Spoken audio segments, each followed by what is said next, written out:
Naam, habari za wakati huu mwana Baharia TV. Karibu tuendelee kuzitazama zile taarifa ambazo tuko nazo katika anga za kimataifa. Mlipuko mkubwa umeripotiwa kutokea katika moja ya miundombinu muhimu ya kijeshi ya Iran, tukio linalodaiwa kuhusishwa na mashambulizi yanayoendelea kufanywa na Marekani kwa kushirikiana na Israel katika mgogoro wa kijeshi unaoendelea katika eneo la Mashariki ya Kati. Kwa mujibu wa taarifa kutoka vyombo mbalimbali vya habari vya kimataifa, mlipuko huo umetokea katika kituo kinachodaiwa kuwa sehemu ya miundombinu ya kimkakati ya kijeshi ya Iran, ambacho ni miongoni mwa maeneo yaliyokuwa yakilengwa katika mashambulizi ya anga ya mataifa hayo mawili. Ripoti zinaeleza kuwa baada ya mlipuko huo, moshi mkubwa ulionekana ukifuka angani katika eneo la tukio, huku vikosi vya uokoaji na usalama vikipelekwa haraka katika eneo hilo ili kudhibiti hali na kuanza uchunguzi. Hata hivyo, mamlaka za Iran bado hazijatoa taarifa kamili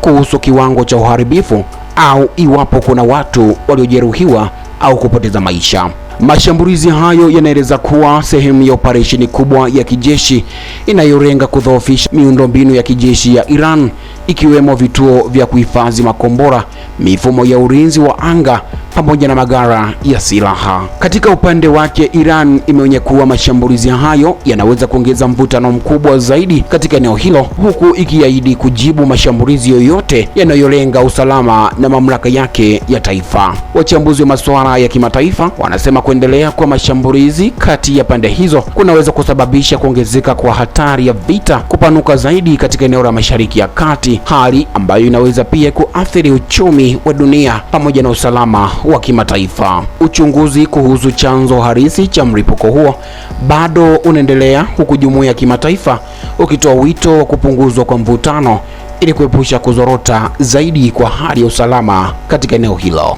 Mimi ni Friday Mwangomare na hii ni Baharia TV. Asante kwa kuifuatilia Baharia TV. Usisahau kulike, kusubscribe, kucomment na kushare.